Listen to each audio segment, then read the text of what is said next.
Dulu. Terus. Assalamualaikum warahmatullahi wabarakatuh. Welcome Putri, and we will present here about the development of assessment instrument. The first material will be presented by Aini.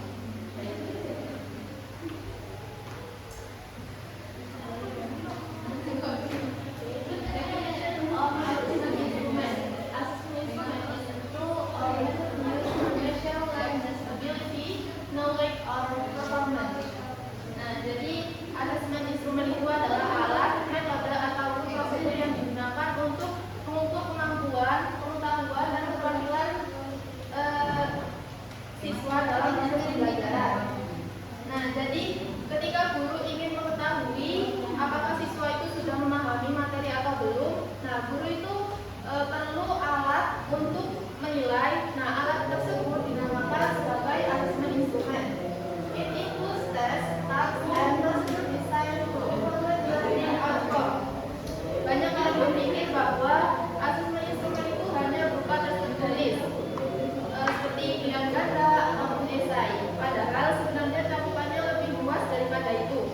Asesmen instrumen juga dapat berupa presentasi, observasi, wawancara ataupun penilaian siswa secara langsung. Based on Brown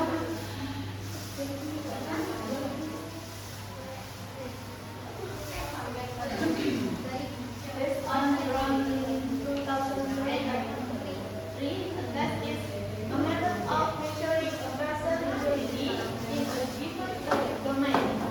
Menurut Les Brown, dalam bukunya, tes didefinisikan sebagai metode untuk mengukur kemampuan, pengetahuan, atau performa seseorang dalam domain tertentu. Nah, artinya tes hanyalah salah satu sebagian dari asesmen instrumen, bukan keseluruhan. Nah,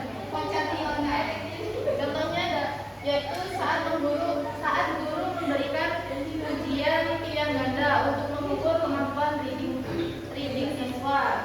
Nah, itu termasuk asesmen instrumen. Selain itu, asesmen instrumen itu tidak selalu formal. Misalnya, guru itu sering menilai siswa lewat keaktifan siswa saat bertanya, menjawab, maupun memberikan pendapat di kelas. Start in developing assessment instrument. Point 1, define objective clearly. Nah, langkah pertama adalah menentukan tujuan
Sedangkan reliable berarti hasil tes itu konsisten dan dapat dipercaya. Next is purpose of the test. Point 1 is to measure student ability, knowledge, or performance. Dalam pembuatan tes, skop sangat penting karena membantu guru untuk tetap fokus pada tujuan pembelajaran. Jika skop tidak jelas, maka tes bisa terlalu luas, tidak terarah, bahkan bisa mengukur hal yang sebenarnya tidak ingin diukur. Poin 2, to evaluate learning progress. Tes bisa memiliki skop yang sempit atau luas. Skop yang sempit berarti tes hanya berfokus pada satu kemampuan tertentu. Sedangkan skop yang luas berarti tes mencakup sebagai kemampuan sekaligus seperti listening, speaking, reading, and writing. Point 3, to provide feedback for improvement.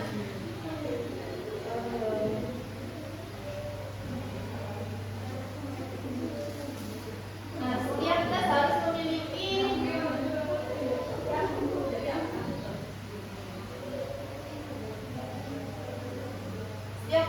memiliki domain yang jelas. Domain di sini maksudnya adalah area atau kemampuan yang ingin diukur. Point 4, to make decision, listen, help, diagnosis, and achievement. Misalnya jika guru memberikan ujian bahasa Inggris yang hanya berisi teks bacaan dan pertanyaan pemahaman, maka skop dari tes tersebut adalah reading. Contoh lain, jika siswa diminta melakukan praktek berbicara di depan kelas, maka skop tes tersebut adalah speaking. Importance of test purpose. Point 1, determines the design and format of the test. Point 2, ensure alignment with objective. Point 3, affect quality and reliability. Point 4, point implementation of result. And point 5, achieve meaningful assessment. Nah, terakhir itu tujuan tes merupakan hal yang sangat penting dalam proses penilaian, karena tujuan inilah yang akan menentukan bagaimana tes itu dirancang. Jika tujuan tes sudah jelas sejak awal, maka guru dapat membuat instrumen yang sesuai dan terarah. Selain itu, tujuan tes juga sangat berpengaruh terhadap validitas. Berarti bahwa tes benar-benar mengukur apa yang seharusnya diukur. Nah, misalnya jika tujuan tes adalah untuk mengukur kemampuan speaking siswa, tetapi yang diberikan hanya soal pilihan ganda, maka tes tersebut tidak valid.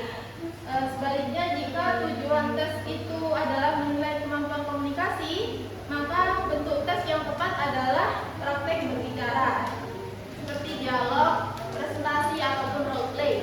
Dengan begitu, kemampuan siswa dapat diukur secara langsung dan lebih akurat. Next material will be presented by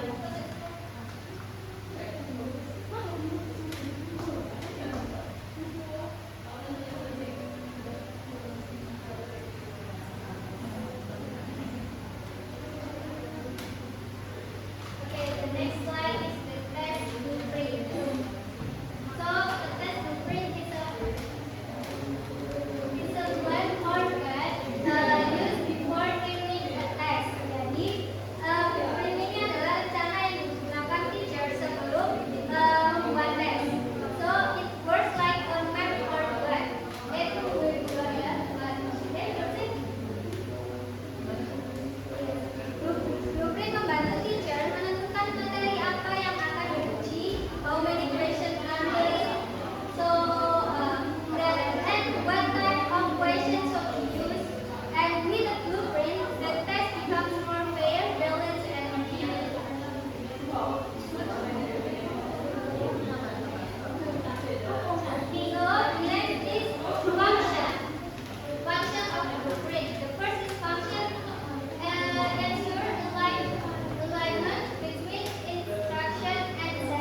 menentukan berapa banyak question atau percentage yang dapat setiap topik. For example, itu ada grammar 20% dengan 15 question dan seterusnya. And then the third, itu ada cognitive domain of text. Itu ya, ini berisi level of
adaptability and reliability. Nah, kalau misal di lingkungan sekolah ya bukan lingkungan kuliah, itu ada seorang guru yang ingin mengembangkan assessment instrumen itu. Nah, pertanyaannya kepada siapakah guru tersebut meminta validity ahlinya? Kalau di lingkungan sekolah. Dalam membuat asesmennya ya. Dalam validasi membuat asesmennya ya. Ayo deh.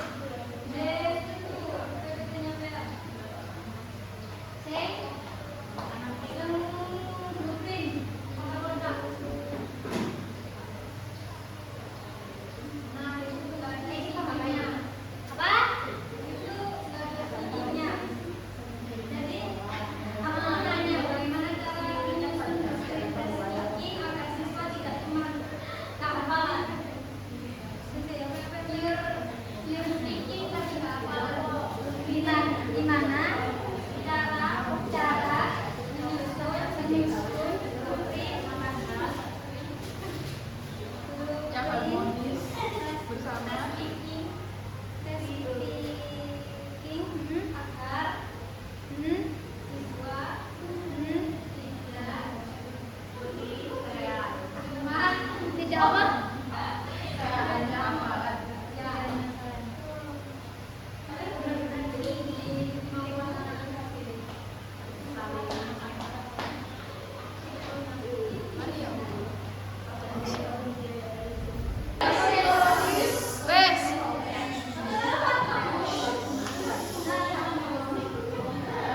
Saya akan menjawab pertanyaan dari kayaknya. Di poin action validity and reliability, kalau misal di lingkungan sekolah ada seorang guru yang menginginkan validasi dalam asesmen, sebagaimana guru itu mencari validasi dari pertanyaan yang dibuat itu benar atau tidak. Jawabannya, guru dapat melakukan validasi dengan dua cara utama. Pertama itu diskusi dengan guru lain dengan untuk memastikan pertanyaan sudah sesuai dengan materi atau belum. Nah, kedua, teknis guru bisa melakukan uji coba dan menghitung skor tiap soal terhadap skor total menggunakan statistik. Sebagaimana jika soal yang dibuat mampu membedakan siswa yang paham dengan yang belum paham, maka pertanyaan tersebut dinyatakan valid.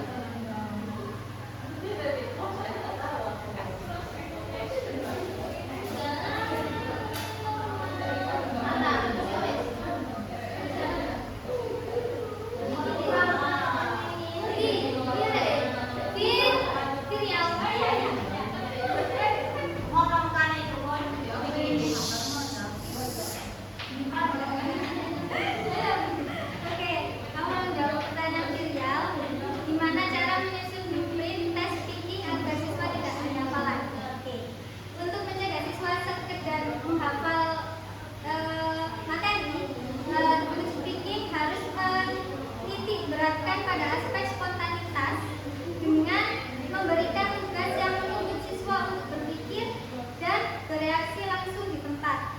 Jadi, contohnya,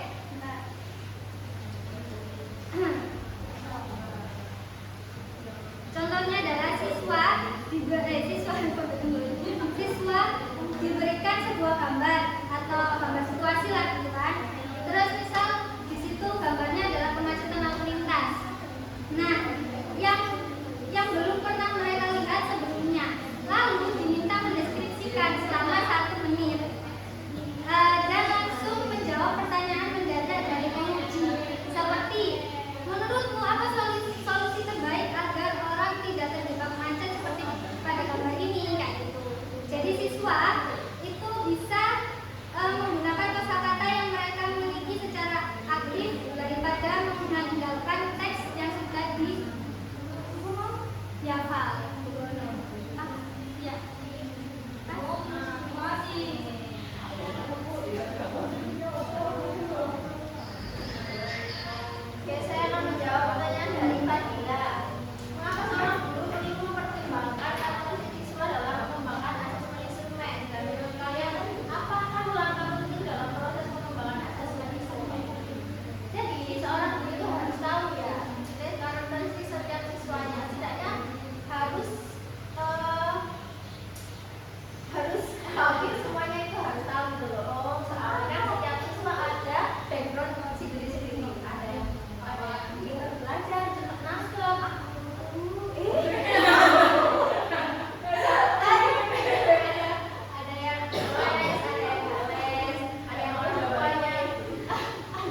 tapi siswanya hanya paham penjumlahan, pengurangan sama pembagian.